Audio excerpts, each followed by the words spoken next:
Olá, amigos, bem-vindos ao Lição em Dose Dupla. Eu já estou aqui com o meu guia de estudos, a famosa lição da Escola Sabatina, e nós estamos aí desde os primeiros dias de 2021 estudando o livro de Isaías, o Evangelho do Antigo Testamento. Você já percebeu em outras lições que, infelizmente, o meu xará, Pastor Wanderson Assunção, não pôde estar conosco por motivos de saúde. Pastor Wanderson Assunção, um abraço para você, você faz falta, mas olha, a palavra de Deus está aqui.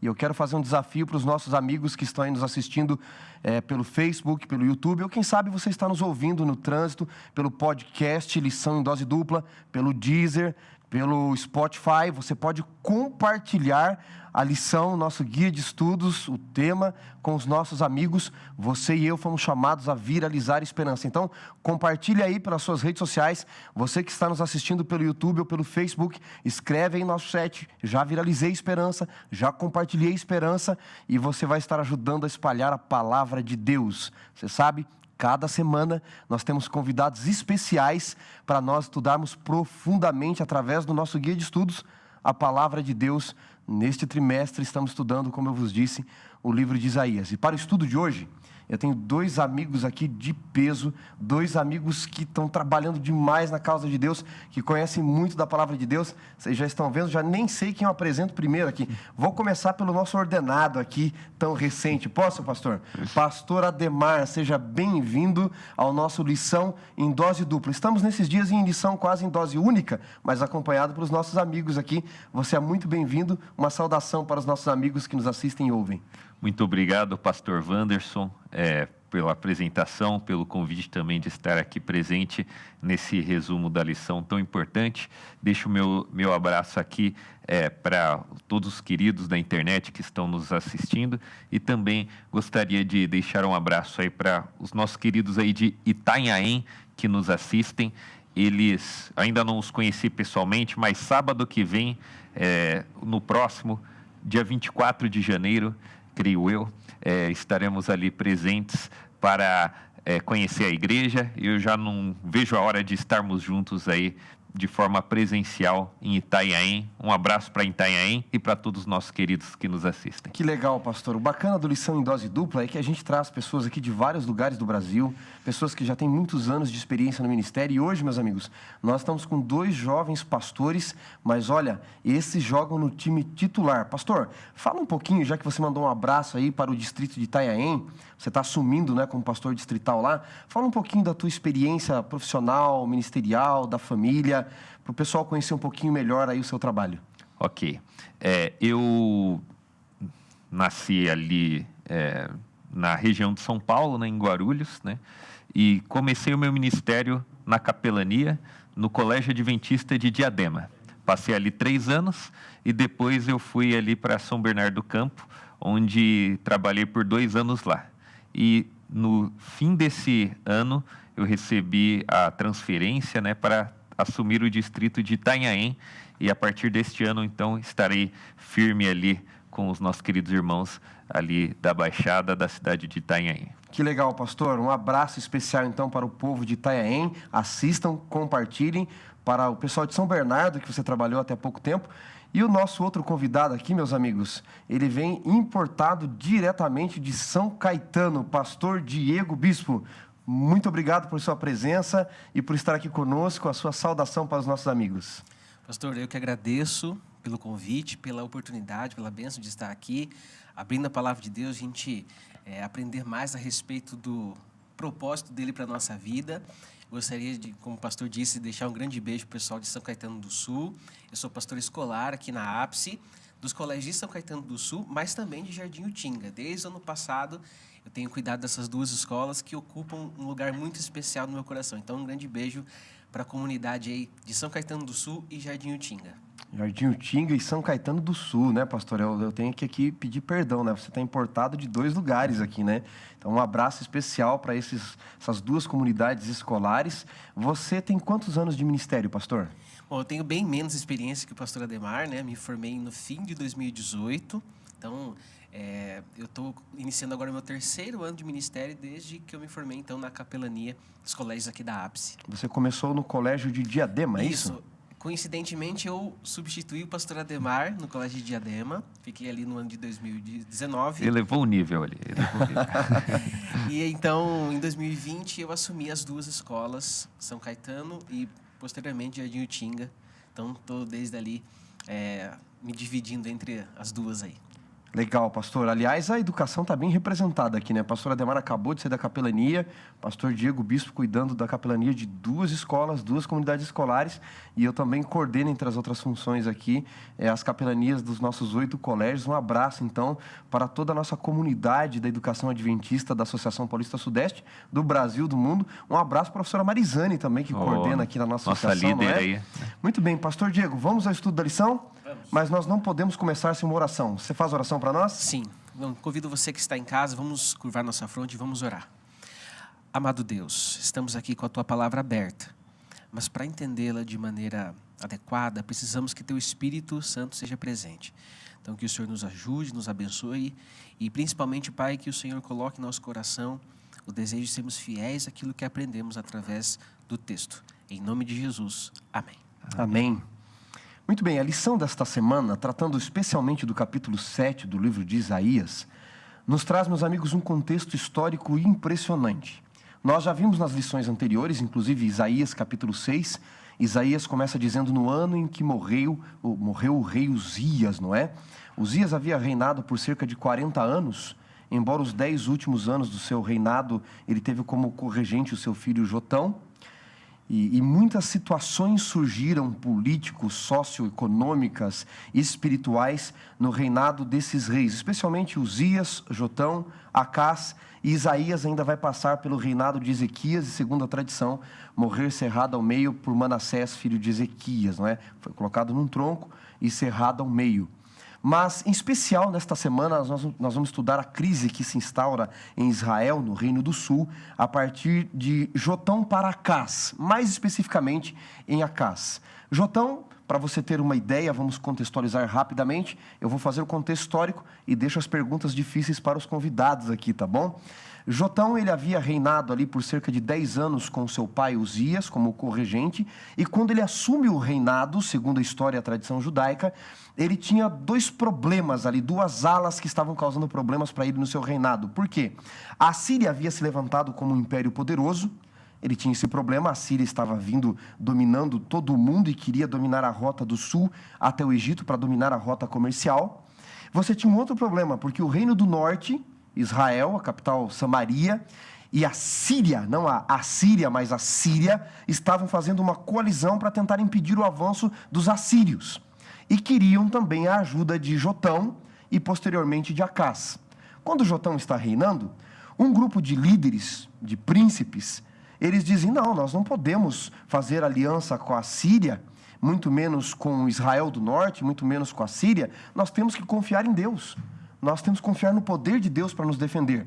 Um outro grupo dizia, não, vamos fazer aliança. Se Israel do norte e a Síria querem nos invadir, para colocarem um regente aqui, para usarem nós e os outros reinos de Moabe, os reinos vassalos do Reino do Sul, para enfrentarem o poderoso reino de Tiglat-Pileser, Pul, o ogro do deserto na Síria, vamos fazer uma coalizão. Como Jotão não aceitou, o que fizeram? Destituíram ele do poder e colocaram então o jovem Acás. E ele continua enfrentando os problemas. É nesse contexto de briga política, de uma briga bélica mesmo, de uma guerra se instaurando, de brigas espirituais, em que Isaías surge novamente como uma voz para clamar ao rei, para falar ao rei. E o tema do estudo da lição desta semana, meus amigos, é quando o nosso mundo desmorona. Pastor Diego, vou pedir para você ler o nosso verso para memorizar, que está ali no livro de Isaías, e dali nós vamos ver as impressões que vocês têm. Quero que você leia o texto, e aí você fala das primeiras impressões da lição desta semana, e o pastor Ademar também. Muito bem, o verso para memorizar está em Isaías 7, verso 9. Na lição, a versão é diferente, né? Eu vou ler aqui na minha revista e atualizada, que diz assim: entretanto, a capital de Efraim será Samaria, e o cabeça de Samaria, o filho de Remalias. Se não o crerdes, certamente não permanecereis. Eu tenho a primeira impressão que eu tenho isso aqui, claro, é um recorte do que Deus estava falando para Acás, através do profeta Isaías. Isaías já está fazendo um apelo para Acás. Se você não crê, não vai dar certo. Você não vai permanecer em pé. Então, Acaz, ele estava enfrentando uma situação de crise. Na verdade, todo o ministério de Isaías, eu acho interessante Isaías, até o pastor estava dando esse pano de fundo histórico, Isaías também é bastante meticuloso em fazer isso, né? Quando ele situa suas profecias em certos períodos, isso ajuda bastante na interpretação. E Acaz, passando por aquela crise no seu governo, ele tinha uma decisão muito importante a tomar. Em quem ele vai confiar? Em quem ele e o seu povo vão confiar? Em Deus, aquele que havia prometido, como a gente vai discutir daqui a pouco aqui, proteger seu povo, ou em uma aliança humana? Então, a primeira impressão que eu tenho aqui do texto é que Isaías já está fazendo um apelo para Acaz. Olha, se você não crê, não vai dar certo. Muito bacana, pastor. Pastor Ademar, suas primeiras impressões do nosso estudo desta semana.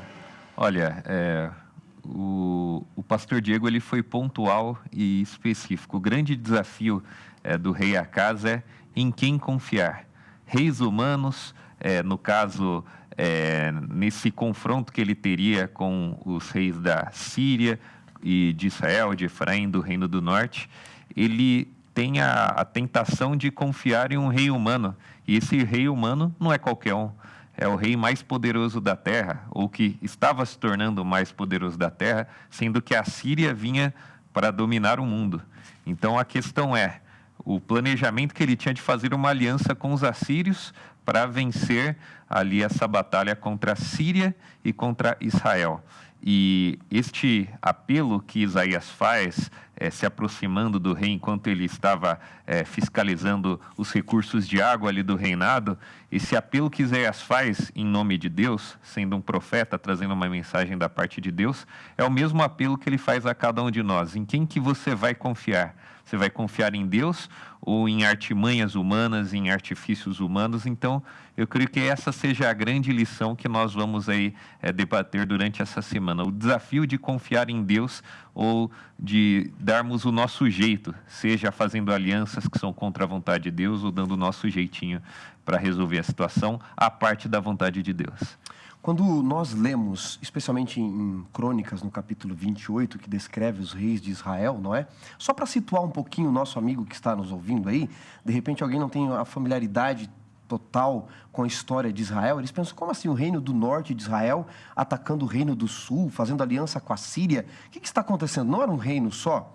Só lembrar vocês, meus amigos, que durante o reinado de Saul, especialmente Davi e Salomão, Israel era um reinado composto por 10 tribos, certo, meus amigos? Mas quando Salomão morre por ter imposto muito 12 jugo... tribos. Isso, perdão, 12 tribos, né? Ao vivo é assim, as muitas palavras nos fazem delirar, não é? Eu já excluí 2 tribos já aqui de cara, né? Mas essas 12 tribos de Israel, baseadas nos 12 filhos de Jacó, não é? Elas se dividem quando Roboão assume o reinado, não é? 10 tribos passam a seguir Jeroboão, filho de Nebate, e 2 tribos, não é, passam a seguir a casa de Davi. E depois a tribo do norte, o reino do norte, com as 10 tribos, vão ter Samaria como capital, e o reino do sul, o reino de Judá, do norte era Israel, Samaria capital, e no sul Judá teria Jerusalém como capital. Desde a divisão do reino, meus amigos, o reino do norte teve, se não me falha, cerca de 19 reis. Nenhum deles prestou. Entre eles você vai ter ali Omri, Acabe, Jeroboão, nenhum deles prestou de fato e seguiu os caminhos do Senhor. Até prosperaram, às vezes, economicamente, mas espiritualmente não fizeram bem para Israel. O reino do sul teve cerca de 19 reis. Uns 11 foram assim, mais ou menos, vamos dizer, não é, pastor Diego? E nós, nessa história de Isaías contempla, como eu disse já, o reino de Uzias, não é? É bem provável que Isaías fosse uma espécie de primo de Uzias, não é? Ele fazia parte da corte, segundo a tradição. O pai dele era irmão do pai de Uzias. E Isaías está ali com Uzias, com Jotão, com Acás, com Ezequias e, por fim, ali em Manassés. Chega a pegar ali 5 reis, não é? E ele vai vendo essas crises. Mas por que eu estou fazendo essa perspectiva histórica? Quando você chega em Acás e você vai ler o que Acás fez, o livro de Crônicas que eu mencionei diz que Acás fez coisas terríveis. Ele colocou de novo os altares a Baal, ele sacrificou os seus filhos a Moloque, ele fez coisas terríveis. E agora que a crise chega, a crise ela não modela caráter, a crise revela quem nós somos. e ainda com o auxílio de Deus, ainda com Isaías falando o que ele deveria fazer, quais são as escolhas dentre os perigos que ele enfrenta, né? A lição fala dos perigos do norte. Quais são as escolhas que Acaz vai tomar? Então, queria, pastor, que você falasse um pouquinho sobre os perigos do norte. O que é esse perigo do norte? Nossos amigos estão lendo a lição e falam, que perigo é esse que vem do norte? Como assim? Tá, antes disso, vamos relembrar um pouquinho também de algo que Isaías está fazendo referência aqui no texto dele, né? Convido o pessoal que está em casa, que está nos escutando também aí, a abrir. Eu vou ler rapidamente o texto no segundo livro de Samuel, capítulo 7, 16. Tem um tema que é muito importante para a Bíblia. 2 Samuel? Isso, segundo livro de Samuel, capítulo 7, é isso? Capítulo 7, verso 16. Ok. Antes de ler, tem um tema que é muito importante para a teologia bíblica em si, que é o tema da aliança. Uhum. Então, a aliança ela vem num crescente. Deus havia feito uma aliança no Éden com Adão e Eva, eles caíram. Deus confirmou sua aliança com Noé, chamou Abraão para ser o portador da aliança.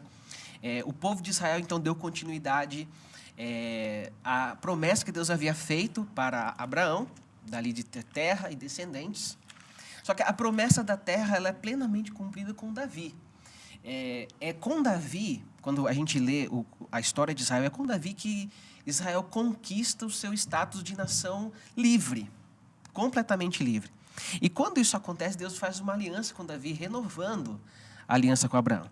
E no verso 16, aquela história, você conhece, de Davi querer construir uma casa para Deus, o santuário. E Deus, olha, você quer construir uma casa para mim? Então, eu vou construir uma casa para você, que era o reino.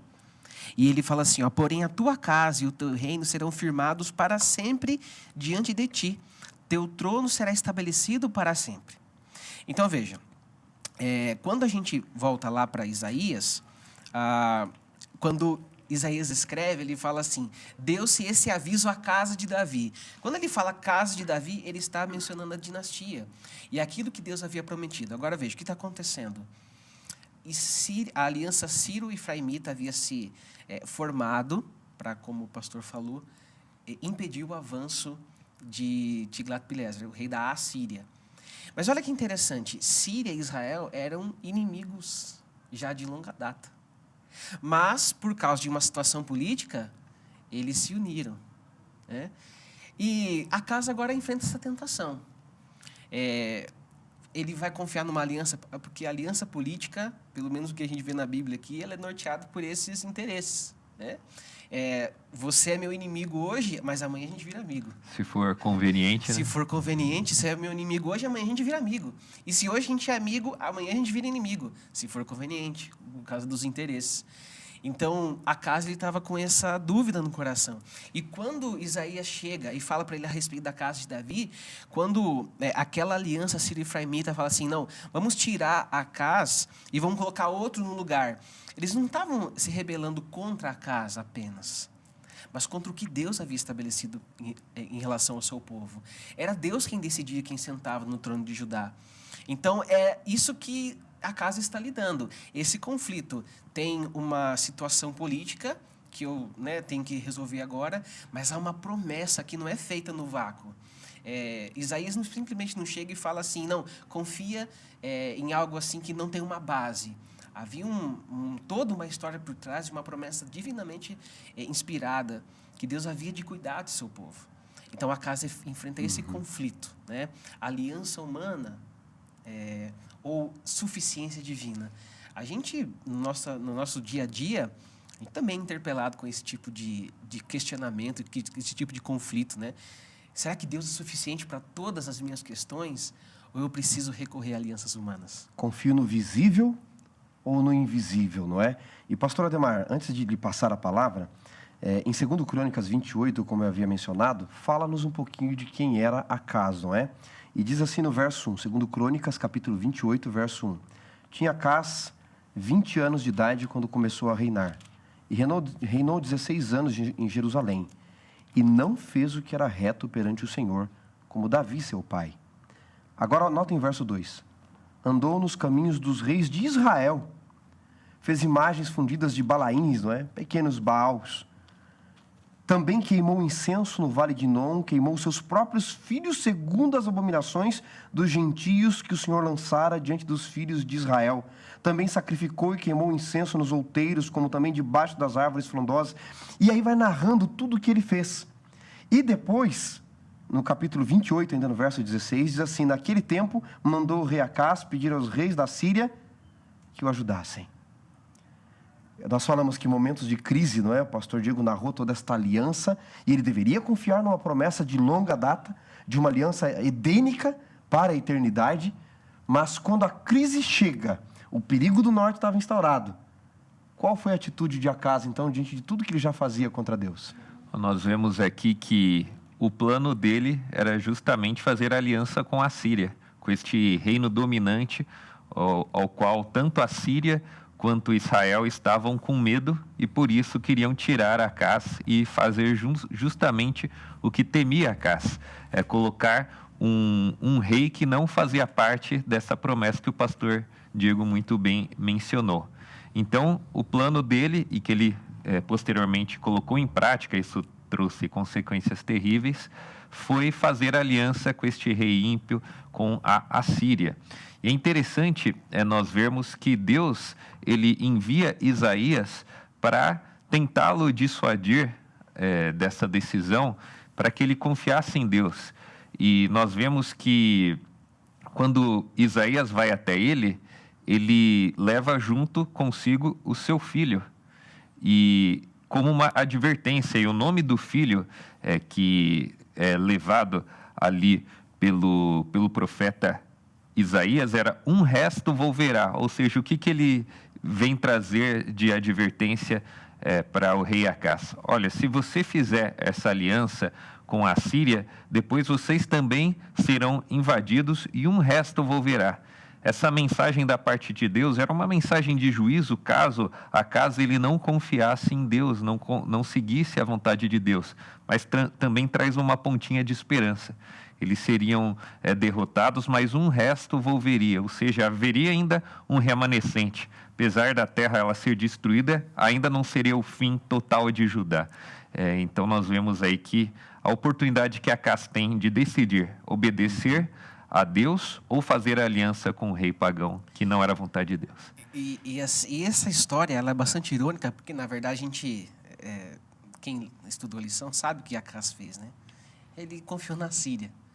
E é tão irônico que se você continua no verso, no capítulo 7 até o capítulo 8, né? Não vou não entrar na lição semana que vem, mas Deus ele disse que ia usar a Síria como instrumento. Então, olha que ironia, Acás, ele decide confiar no instrumento das mãos de Deus do que no próprio Deus.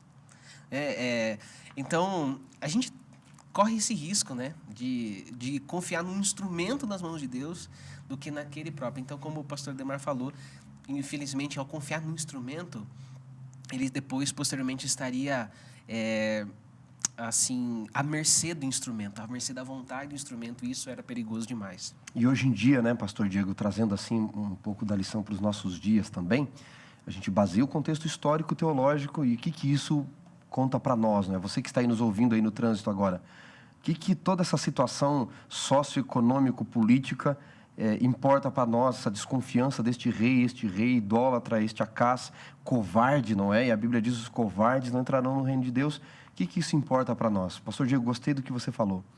Algumas pessoas preferem confiar no instrumento do que naquele que manuseia o instrumento, não é? Quando Deus aparece para Moisés, ele diz: o que você tem nas mãos, Moisés? Ah, Senhor, um cajado. É com esse cajado, Moisés. Não é quem você é quem vai usar o que você é. Não é o que você tem, é quem vai usar o que você tem. E agora nós vemos Acás confiando mais em Tiglat-Pileser, no visível, do que num Deus que já havia dado evidências da sua presença, não é? Hoje nós vivemos num mundo, pastor Ademar, muito cético. Hoje parece que está até na moda para alguns desacreditar de Deus, de tudo que Deus já fez. Mas este mesmo mundo, não é, diz o apologeta Ravi Zacarias, que desconfia da palavra de Deus, tão criticada, tão debatida, tão estudada, que tem crítica textual sobre ela, que tem arqueologia, que tem história sobre ela, é às vezes a mesma geração que não sai de casa sem ler um horóscopo. Ou seja, eu confio na estrela que Deus criou, mas não confio no Criador. É o mesmo que desconfia de Jesus e não quer se entregar a Ele, mas se rende a religiões, diz Rabi Zacarias, que eu tenho que pisar em brasas para ver se eu sou purificado. Então, há um contrassenso em Acaz, não é? Eu não quero confiar no profeta de Deus, eu não quero confiar na voz de Deus, eu não quero confiar nas ações de Deus, na aliança de Deus, como o pastor Diego colocou, mas eu prefiro confiar naquele que Deus disse que poderia usar, e Deus poderia usar Tiglat-Pileser, ou poderia usar também, sei lá, o mendigo da esquina, como ele faz depois lá em 2 Reis 6, não é? No tempo de Elias, para poder livrar também o povo de Samaria, de Elias e de Eliseu, através de leprosos. Deus, ele pode usar qualquer instrumento, mas nós temos que confiar nele. Mas agora deixa eu devolver uma outra pergunta para vocês. Pastor Ademar, você colocou aqui o filho de Isaías, não é? Sear-Jazub, não é? O resto volverá. E tem depois outro filho, não é? Que nós vamos estudar na lição que vem. E você tem um outro nome que vai aparecer daqui a pouco, que é Emanuel. E você tem o próprio nome do profeta Isaías. Que negócio é esse que a Bíblia tem com nome, não é? Você tem Isaías, não é? A salvação vem de Jeová. Você tem aqui o resto volverá. Você tem o rápido despojo, presa segura, não é? Mael Saal Hasbaz, não é? Até enrola a língua para a gente falar aqui. O que a Bíblia tem com esses nomes? O que o profeta tão representava para o povo em salvação e os seus filhos, o seu nome, a sua vida, a sua família? Isso é muito interessante como Deus, ele... Nesse caso é um nome, algo abstrato, mas ele torna o mais concreto possível a sua mensagem, né? Através de nomes, mas também através de ilustrações, através da vida do profeta e tudo que ele faz representando o relacionamento de Deus com o seu povo. E nessa história específica, pegando um pouquinho da ponte das evidências que o pastor Wanderson muito bem mencionou, como se não fossem suficientes as evidências que o povo de Judá tinha testemunhado, as vitórias, a história do povo de Israel como um todo, desde a saída do Egito, como se isso não fosse suficiente, nós vemos que Deus, ele estava disposto a dar mais evidências. Ele pede, inclusive, para Acaz escolher um sinal que ele quisesse. Fala o sinal que eu faço aí para você. E nós vemos que ele escolhe não testar a Deus, digamos assim, não provar a Deus e não quer nenhum sinal. Ele poderia escolher qualquer sinal que fosse. Imagine se Deus, ele fizesse uma promessa para cada um de nós e dissesse, você agora que eu vou cumprir a sua promessa, essa promessa que eu estou fazendo, então você pode escolher o sinal que você quiser. E então nós temos, no contexto aqui de Acaz se recusando a escolher um sinal, você não quer um sinal, então eu vou dar um sinal. E aí entra Emanuel, que mais uma vez Deus, ele, através do profeta Isaías, Deus, ele usa um nome para passar uma mensagem. No caso, Deus conosco. E... Pastor, então vamos ler esse texto aí para ele? Você pode ler para nós? Claro, claro. Primeiro vamos ler Isaías capítulo 7, nos acompanha aí, versículos 10 até o 16, parece muito, mas é curtinho, os versos são curtinhos, não é? E depois vou pedir para o pastor Diego ler para nós, na sequência, a promessa cumprida ali, tá bom? Então, leia para nós aqui, pastor Ademar, do verso 10 até o versículo 13, perdão. Okay. E aí o pastor Diego vai ler do 14 ao 16 na sequência. Então, vou ler a partir do verso 10, capítulo 7. E continuou o Senhor a falar com Acaz, dizendo, pede ao Senhor teu Deus um sinal, quer seja embaixo, nas profundezas, ou em cima, nas alturas. Acaz, porém, disse, não o pedirei, nem tentarei ao Senhor. Então disse o profeta, ouvi agora, ó casa de Davi, acaso não vos basta fatigardes os homens, mas ainda fatigais também ao meu Deus? Leia para nós, pastor, também. Verso 14, portanto, o Senhor mesmo vos dará um sinal. Eis que a virgem conceberá e dará à luz um filho, e lhe chamará Emanuel. Ele comerá manteiga e mel quando souber desprezar o mal e escolher o bem. Na verdade, antes que este menino saiba desprezar o mal e escolher o bem, será desamparada a terra, ante cujos 2 reis tu tremes de medo. Que coisa incrível, não é? Um rei mau, um rei que sacrificou seus filhos a outros deuses, em altares, a deuses pagãos, e Deus ainda continua trabalhando com ele, pastor Diego. E eu queria falar aqui para você que nos ouve agora e que nos assiste. Alguém sabiamente analisando a graça de Deus exposta na Bíblia, o escândalo da graça na cruz, disse que se nós não nos salvarmos, não será pelos pecados que nós cometemos, será pela graça que nós não aceitamos. E nós vemos isso na vida de Acaz. Quer dizer, ele instaura altares, ele sacrifica filhos a Deus, ele mata crianças inocentes, há uma deturpação ocorrendo, uma desigualdade ocorrendo em Israel, e Deus ali, através do profeta Isaías, tentando salvá-lo. E Deus diz, pede um sinal que você quiser, nas alturas, na terra, eu vou lhe dar. Agora, pastor Diego, ele não foi bonzinho, dizendo, não, eu não vou pedir um sinal a Deus jamais.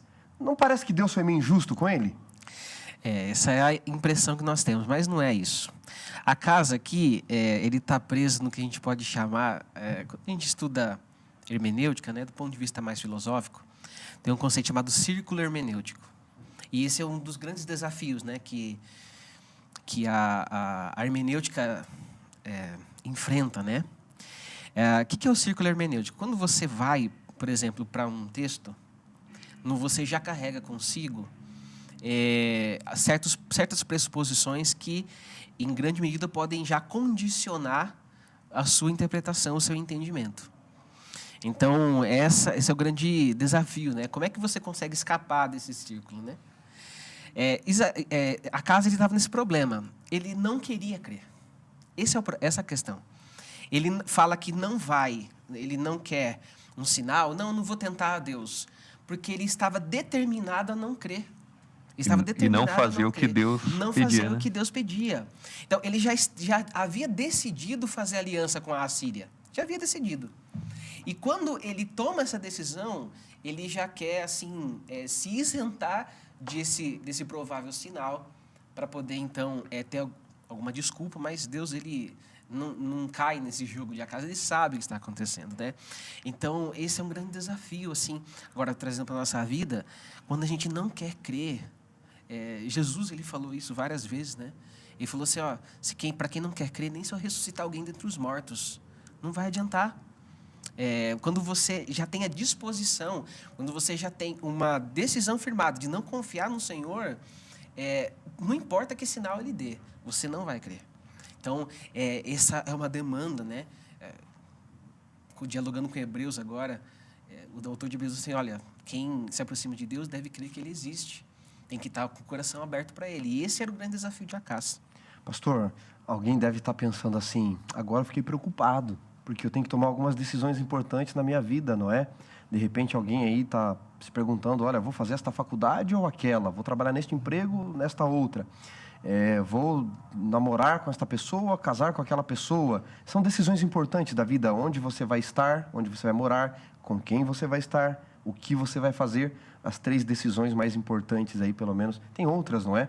Mas, olhando aqui para Acaz, Deus diz, olha, eu posso lhe dar evidências, eu posso lhe dar um sinal de que eu vou cumprir a minha promessa. Eu vou manter a casa de Davi. Não precisa se desesperar diante das ameaças de Peca, diante das ameaças do rei da Síria, porque eu posso usar o próprio rei da Assíria, Tiglat-Pileser, para realizar os meus desejos, os meus planos, os meus planos eternos que não podem falhar. Mas alguém pode pensar assim, e quando não é só uma coisa boa contra uma coisa ruim que eu tenho que escolher? Porque quando eu tenho que escolher entre algo bom e ruim, é fácil.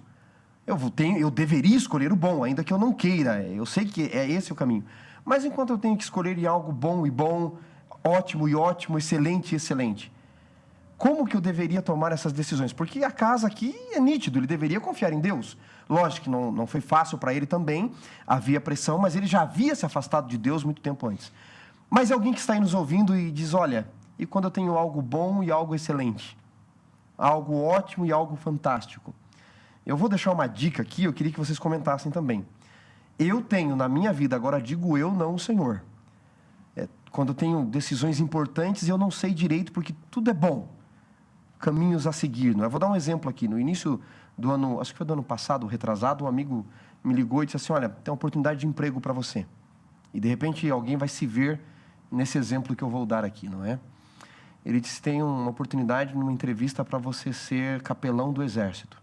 Está precisando de um católico, de um protestante, e você vai entrar com tanto de salário, com tal patente, com tanto tempo de contrato, podendo se efetivar depois, e vai ganhar dinheiro, e você fala assim, uau, vou poder pregar o evangelho, ter patente, ter dinheiro, ter poder. E aí, quais são as decisões? Fico na onde eu estou ou saio? Que decisões eu devo tomar? E aí você vai orar. E eu, particularmente, meus amigos, na minha vida, eu uso 3 formulazinhas. É um tripé, na verdade, elas não podem ser isoladas, elas têm que estar juntas, para saber se eu devo seguir ou não. Primeiro, se eu sinto no meu coração. Mas, pastor Diego, você concorda comigo que o coração é enganoso? Ele pode me enganar, eu sou pecador, certo, pastor Ademar? Exatamente. Então eu não posso usar essa fórmula sozinha. Mas eu tenho que sentir no meu coração. Porque Deus pode falar a mim, falar a você que nos ouve aí. Segunda fórmula, as pessoas que têm comunhão com Deus, pessoas de bom senso, elas dizem, Wanderson, esse é o caminho. Então eu tenho alguns amigos, não é? Que eu sempre os consulto, pastor Robson, pastor Cláudio, pastor Jorge Mário, pastor Oliveiros, que é o nosso líder, pessoas que são, sabe, alguns amigos líderes de igreja, que não dá para mencionar alguns nomes aqui, mas eu tenho um grupo de amigos que eu peço para orar e eu os consulto. Então, primeiro, eu sinto no meu coração. Segundo, eu deixo Deus falar através das pessoas de bom senso. Terceiro, as portas se abrem para aquilo. Tem que juntar estas 3. Se uma se fecha, eu já digo, olha, não sei se é bem esse o caminho do Senhor. E lógico, acima de tudo, estar em concordância com a palavra do Senhor. Já que estamos falando de sinais, o que vocês diriam para os amigos aí, acima disso que eu já comentei também, que estão em decisões importantes, e não é só como a Cass, coisa ruim e coisa boa. Coisa ruim tem que descartar, a palavra do Senhor. Mas se tem coisa boa e coisa ótima, o que vocês diriam? Bom, em primeiro lugar, assim, o que eu diria, a gente tem que entender o seguinte, eu creio que Deus, em relação à nossa vida, Ele tem um leque de possibilidades, né? Eu lembro que na faculdade, o pastor Emilson dos Reis, acho que foi professor de vocês também, né? Uhum. Ele fazia a seguinte analogia. Então, você está aqui em tal lugar e você recebe um chamado, né? Você recebe um chamado, hipotético aqui, uma associação lá no Rio Grande do Sul. Só que no outro dia você recebe uma ligação e um outro chamado para o Rio de Janeiro. Ambas as comissões se reuniram, oraram e chegaram no seu nome. Pergunta, qual é a vontade de Deus? Então ele falava assim, não há assim algo determinado no sentido único para você na sua vida, como se sua vida fosse assim totalmente determinada desde o momento da sua vida, né? Como se tudo tivesse assim já decretado, né? Então não existe isso, a gente não crê nisso, né? Existem possibilidades em que Deus pode te usar. Então entre o bom e o bom, entre o excelente e o excelente, ambas podem ser bons para você, excelentes para você, porque Deus pode usar ambas as situações.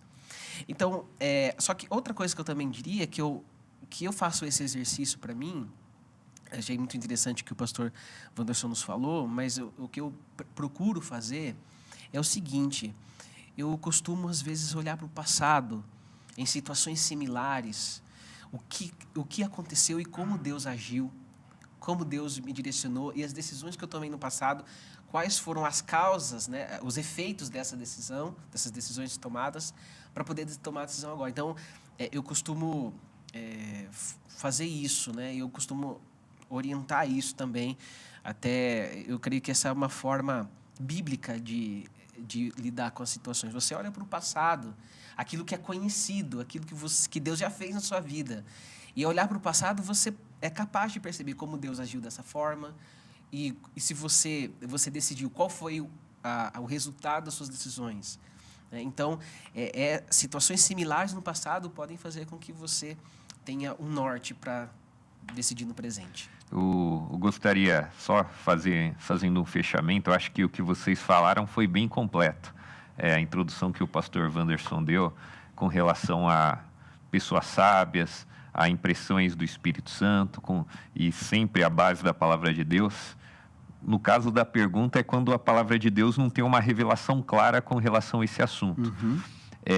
Fechando o que o pastor Diego destacou, entre o bom e o bom, agora trazendo um pouco, talvez, para a realidade de muitos adolescentes, jovens que estão começando a tomar também uma decisão com relação à esposa, ao marido, e tem muito a cultura, né? Eu preciso achar a minha cara metade, né? Preciso achar aquela pessoa específica e só tem ela que vai preencher todas as minhas necessidades e nós vamos entrar em um mar de rosas e vai ser tudo lindo. E se não for essa pessoa, jamais, né? Então, dentro do que o pastor Diego mencionou com relação ao chamado, eu creio que Deus ele coloca pessoas na vida de quem busca, dá oportunidades e ele dá parâmetros na palavra para você avaliar se é uma pessoa boa, se não é uma pessoa boa, se é de acordo com a vontade de Deus ou não.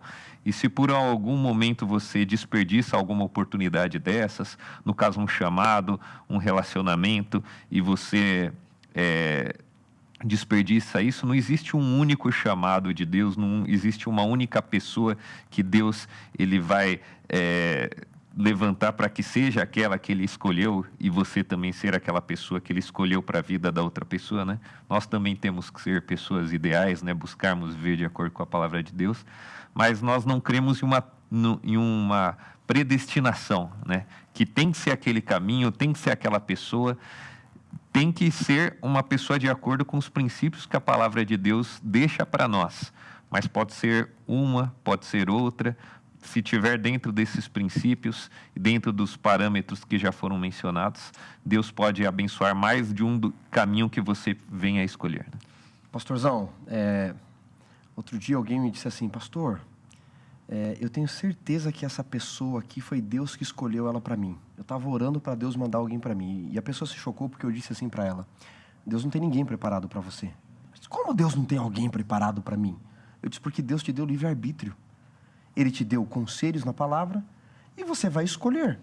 Eu conheço inúmeros casos onde a pessoa diz assim, não, eu tenho certeza, uma jovem por aí mesmo, conheceu um rapaz em 3 meses, foi embora para a cidade dele, conheceu na internet, namorou, noivou e casou em 3 meses. Ele disse, toma cuidado. Ela disse, não, Deus preparou ele para mim. 1 ano depois ela voltou, grávida e espancada. Ué, Deus errou? Então a gente tem que tomar muito cuidado como a gente enxerga a religião. Deus nos dá conselhos na tua palavra, na palavra dele. Ele nos dá sabedoria, ele põe pessoas à nossa volta. Agora, no final, a escolha é sua. Com a oração, ele pode nos direcionar. Mas Deus, ele morreu para nos dar o livre-arbítrio. Ele vai tirar, ele vai impor alguém para nós? Não é assim que Deus parece trabalhar. Mas, pastor, vamos voltar aqui a um outro termo técnico da lição. Já que Acaz não quis, pastor Diego, o sinal, porque ele, na verdade, queria seguir os caminhos dele, não os caminhos do Senhor. Ele não queria ouvir a voz de Deus, porque isso deveria trazer outras implicações na vida dele, e ele já não dava com Deus há muito tempo. Agora Deus diz, então, através do profeta, já que você não quer o sinal, o Senhor mesmo vos dará um sinal. E aqui nós chegamos, amigos, para encerrar a lição, num dos temas da lição dessa semana e do livro de Isaías, que os nossos amigos mais queriam saber de vocês. E eu acho que vocês têm que ter a resposta. Quem é essa virgem?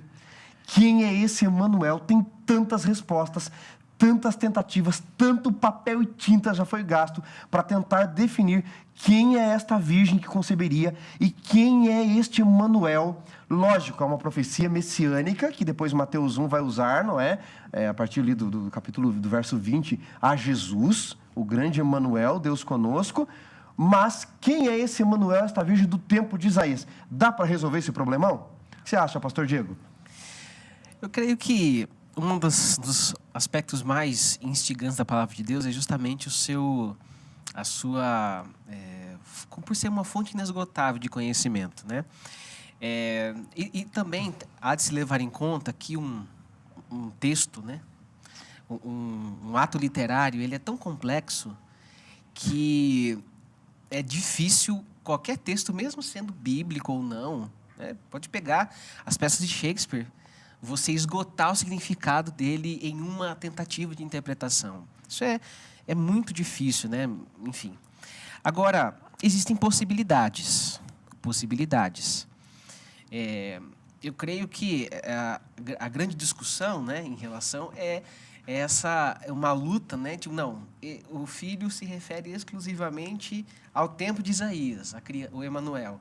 Ou Emanuel é só Jesus, né? Então, se a aplicação unicamente local ou tem um cumprimento, né? Isso não encaixa no texto bíblico. Isso de fato, isso não encaixa no texto bíblico, né?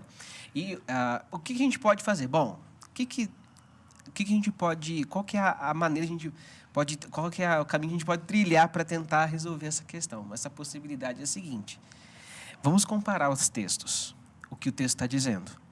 Então, por exemplo, se você compara Isaías 7,14, Portanto, o Senhor mesmo vos dará um sinal, eis que a virgem conceberá e dará à luz um filho e lhe chamará Emanuel. Você compara com 8, verso 3. Diz assim: fui ter com profetisa. Ela concebeu e deu à luz um filho. Então, perceba que a frase é a mesma. Concebeu e deu à luz um filho. Aí você pega o verso 16. Na verdade, do capítulo 7, desculpe. Na verdade, antes que este menino saiba desprezar o mal e escolher o bem, será desamparada a terra ante cujos dois reis tu tremes de medo. Capítulo 8, verso 4. Porque antes que o menino saiba dizer meu pai ou minha mãe, serão levadas as riquezas de Damasco e os despojos da Samaria diante do rei da Assíria. Então, perceba que a similaridade entre os dois textos dá essa possibilidade de que o Emanuel se refere, em primeiro lugar, em primeiro momento, ao filho que nasce para Isaías e que era um sinal para que o povo estava enfrentando naquela situação. E olha que interessante, quando a gente vai para Mateus, a gente compara os contextos, coisa muito parecida acontece. Porque a casa de Davi está enfrentando uma situação desafiadora, né?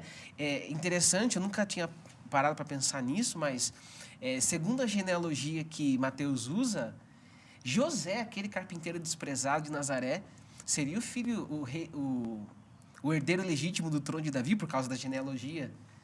Mas aí Deus dá um sinal novamente para o seu povo. E esse sinal se chama Emanuel, que é o próprio Jesus, o Salvador do mundo. Então, eu acho interessante, né, como a história bíblica ela vai retomando cenas, né, anteriores para mostrar para o povo como Deus ele atua, ele está agindo na vida do seu povo. Então, essa é uma possibilidade, né, que o Emanuel seria filho, então, do próprio Isaías, né? Esse menino que nasce no capítulo 8. Essa é uma das possibilidades. Eu achei muito interessante essa possibilidade de ser um filho do profeta Isaías. A lição traz outras possibilidades, né? A questão até mesmo de Ezequias, né? Ser esse Emanuel.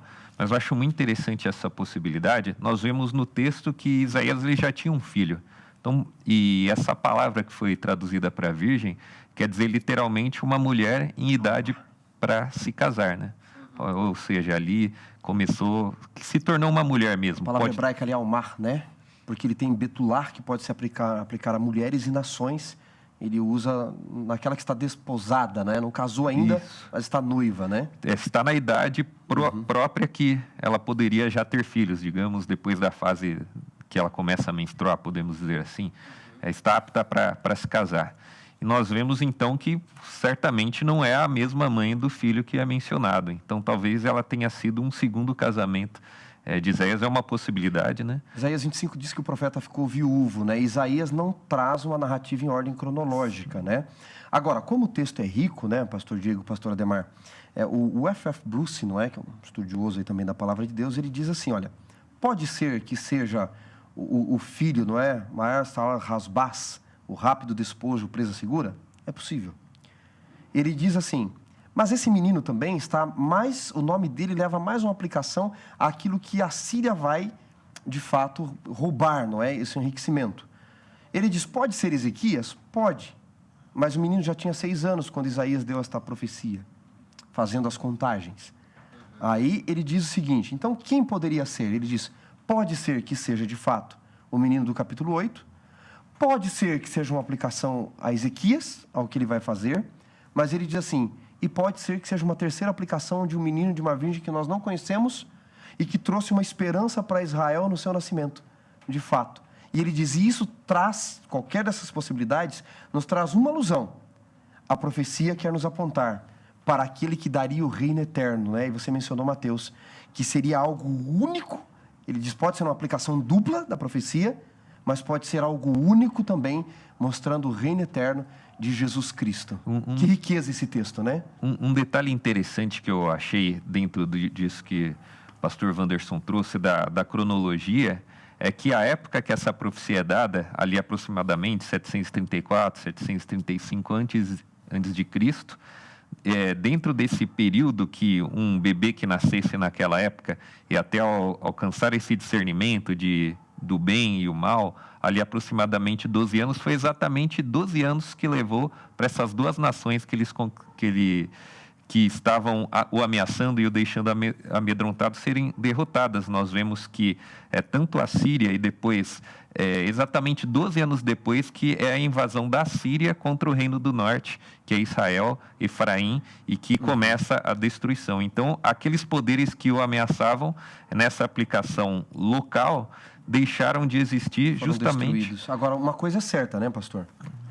O menino nasceu, uma mulher concebeu, um menino nasceu, foi um sinal de Deus para um sinal maior, macro, de que Jesus viria para resolver não só o problema da Síria, não só o problema do Reino do Norte, mas o nosso. Mas o problema nosso, do pecado deste mundo, não é? Sim, dialogando aí com o pastor Ademar, né, falou, Damasco, que era a capital da Síria, foi destruída em 732. E Samaria, capital do Reino do Norte, em 722. Então, agora, quando a gente traz para o contexto de Jesus, né, a gente une Mateus, Lucas, principalmente, né, a gente tem essa agonia do povo em relação à situação que eles estavam passando. Porque no trono de Davi, no trono de Judá, em Jerusalém, estava um estrangeiro, Herodes, que não era um rei legítimo. Povo dominado pelos romanos. Então, o anjo, né, a revelação de Cristo, ele chega para dizer assim, ó, esse vai reinar para sempre sobre a casa de Davi. Né? E esse vai ser o Emanuel, Deus conosco. Não haverá impossíveis para Deus em todas as suas promessas. Então, Mateus resgata, até Lucas, né, a gente pode chamar assim, os evangelhos resgatam essa imagem, esse período de crise na história de Israel, para mostrar como ele está presente em todos os momentos e as suas promessas, na sua plenitude, estavam começando a ser cumpridas, né? A plenitude das promessas de Deus não são com Davi, não são com Isaías, não são com nenhum dos reis, mas com o Rei do Universo, que é Jesus Cristo. Né? Então, é exatamente isso que o texto faz. Ele está mostrando para alguém que iria acabar para sempre com os conflitos políticos que existiam, que ele reinaria sem fim sobre a casa de Davi, que é Jesus Cristo. Ele resolveria para sempre o problema principal da humanidade, que é o pecado. É Jesus. Pobre Acaz, ele se afastou tanto de Deus que quando a crise chegou, como nós dissemos, ela não modela caráter, revela quem nós somos, ele não pôde nem suportar o sinal de Deus e nem deixar Deus agir da maneira como queria na vida dele. Como teria sido diferente, diz o final do nosso guia de estudos, a vida de Acaz e o seu reinado, se tão somente ele tivesse confiado na palavra de Deus, nas promessas de Deus. Pastores, agora eu vou pedir aqui, já encerramos, o nosso tempo já acabou, estamos encerrando, não é? Porque passa rápido, né? A lição de dose dupla é assim, a gente vai conversando, a riqueza bíblica, quando vê, acabou. O fato é que resta a promessa, Deus conosco. E é interessante porque a expressão Emanuel, como deveria ser todo o nome em hebraico, falta ali um complemento, não é? Deveria ser Deus é conosco, Deus está conosco, Deus estará conosco. Essa é a promessa que Deus dá ao ímpio rei Acaz. Eu quero estar com você. E quando nós percorremos todo o tema bíblico, né, toda a história bíblica, você vê, por exemplo, no Salmos 23, Davi dizendo, ainda que eu ande pelo vale das sombras e da morte, eu não temerei, porque tu estás comigo. Você vai para Jó, a angústia de Jó era porque em meio à dor ele não conseguia sentir a presença de Deus, que ele vai sentir no final do livro depois. Deus vai dizer, eu estou com você. Mas Jó diz assim, se eu me adianto, não vejo, se torno atrás, não o percebo. Eu só quero sentir Deus comigo, não é a dor que me incomoda, é pensar que Ele não está comigo. Você vai, por exemplo, para José, Deus estava com José o tempo todo, o próprio faraó reconhece, encontraríamos um outro homem que é o Espírito do Senhor, Deus está com ele. Você vai aos amigos de Daniel, Deus não os livrou da fornalha, mas Deus estava com eles na fornalha. E agora Deus dá a grande promessa ao rei. E através de Jesus, para cada um de nós, para toda a eternidade, Ele será Deus com vocês. Ele estará ao seu lado. Suas últimas palavras para encerrarmos esta lição a respeito deste Emanuel, deste Deus conosco, primeiro pastor Diego, depois pastor Ademar. Eu creio que o mundo hoje, o nosso mundo que nós vivemos é um mundo cheio de vozes. Eu creio que com a ascensão da mídia, comunicação, nossas vozes aqui, né, fazendo esse podcast, gravando essa lição, só Deus sabe onde ela vai chegar. Nós estamos um mundo cheio de vozes. E cada uma delas faz um apelo para nós. A gente já passou da época em crer que eu vou ficar em cima do muro e vai dar tudo certo. Na verdade, o muro nem existe. Ou você está de um lado, ou você está do outro. Não tem jeito. Você vai aceitar um apelo na sua vida. A questão é de quem você vai aceitar. De quem você vai aceitar o apelo.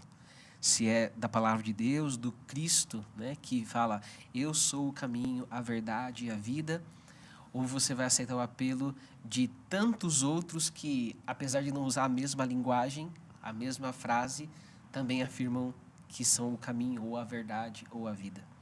Então, meu desejo é que nós sejamos, então, fiéis, escutemos esse apelo de Jesus Cristo, da palavra de Deus, para sermos, então, ter nossa vida totalmente entregue nas mãos dele. Muito bem. Pastor Ademar? Bom, partindo dessa linha do Deus conosco, existem muitas formas de nós enxergarmos a Deus ou até acharmos que Ele não existe. Uma das formas que as pessoas têm enxergado a Deus é o deísmo, né? Um Deus que criou e abandonou, que não interfere em assuntos humanos, mas graças à palavra e à revelação bíblica, nós vemos, inclusive, mediante essa história, que nós não temos um Deus que está à parte dos nossos problemas, das nossas dificuldades, das nossas lutas. Nós temos um Deus que interage, que interfere. Quando nós oramos, Ele responde às orações, Ele se manifesta, nos dá base para crermos como Ele queria fazer com a casa aqui na história de hoje. Então, o meu convite aí a cada um dos nossos queridos internautas que nos acompanha é o seguinte: creia nas promessas desse Deus que se preocupa com seus assuntos. Essa é a única maneira de encontrar paz em meio aos problemas. Amém. Deus conosco. Um dia, o Filho de Deus se tornou homem para os homens se tornarem filhos de Deus. Um dia, Deus pisou na terra para você e eu um dia podermos andar no céu. Um dia Ele desceu à sepultura para você e eu termos vida eterna. Um dia Ele se tornou um conosco, Ele se encarnou, Ele não fingiu ser homem, para que nós pudéssemos experimentar o que é a presença de Deus entre nós. Você não precisa andar sozinho, você não precisa decidir sozinho, não precisa sofrer sozinho, se alegrar sozinho. Ele é Deus conosco em todas as situações da nossa vida. Pastores, obrigado por esses ricos comentários, enriquecedor para a nossa lição, para os amigos que nos ouvem, nos assistem. E obrigado você porque esteve nos acompanhando aqui na lição em dose dupla. Não se esqueça, Ele é Emmanuel. Ele está para sempre ao nosso lado, ao seu lado aí onde você está. Pastor Ademar, encerre com uma oração para nós, abençoando os nossos amigos que nos ouvem e assistem. Vamos orar então. Grande Deus e Pai, nós te damos graças pela Tua palavra, por cada detalhe, por tudo também que ainda nós vamos aprender e vamos passar a eternidade aprendendo a respeito do plano da salvação e de como o Senhor interfere em assuntos humanos e de todas as providências que o Senhor já fez em nossa vida. Pedimos, ó Deus, que diferentemente de Acás, que nós confiemos em Teu plano para a nossa vida e que cada vez mais tenhamos um relacionamento íntimo contigo e que este Deus continue conosco, não mediante unicamente a iniciativa dele, que é uma certeza que nós temos, mas mediante também a nossa resposta de, através do nosso livre-arbítrio, dar essa abertura para que Deus atue poderosamente em nossa vida. Pedimos que o Senhor esteja com cada internauta que nos assiste, talvez algum esteja em um momento de angústia, como Acás esteve, em momento de dúvidas, em momento em que o Senhor está se comunicando com ele também, em um momento de tomar uma decisão. Que essa decisão seja ao teu lado e que essa confiança em ti o fortaleça nesse momento de luta e de dúvida ou talvez de sofrimento que possa estar acontecendo neste instante. Por isso pedimos a tua bênção, a tua misericórdia, o teu Santo Espírito falando a esse coração e a cada um de nós, em nome do teu Filho amado Jesus. Amém, Pai.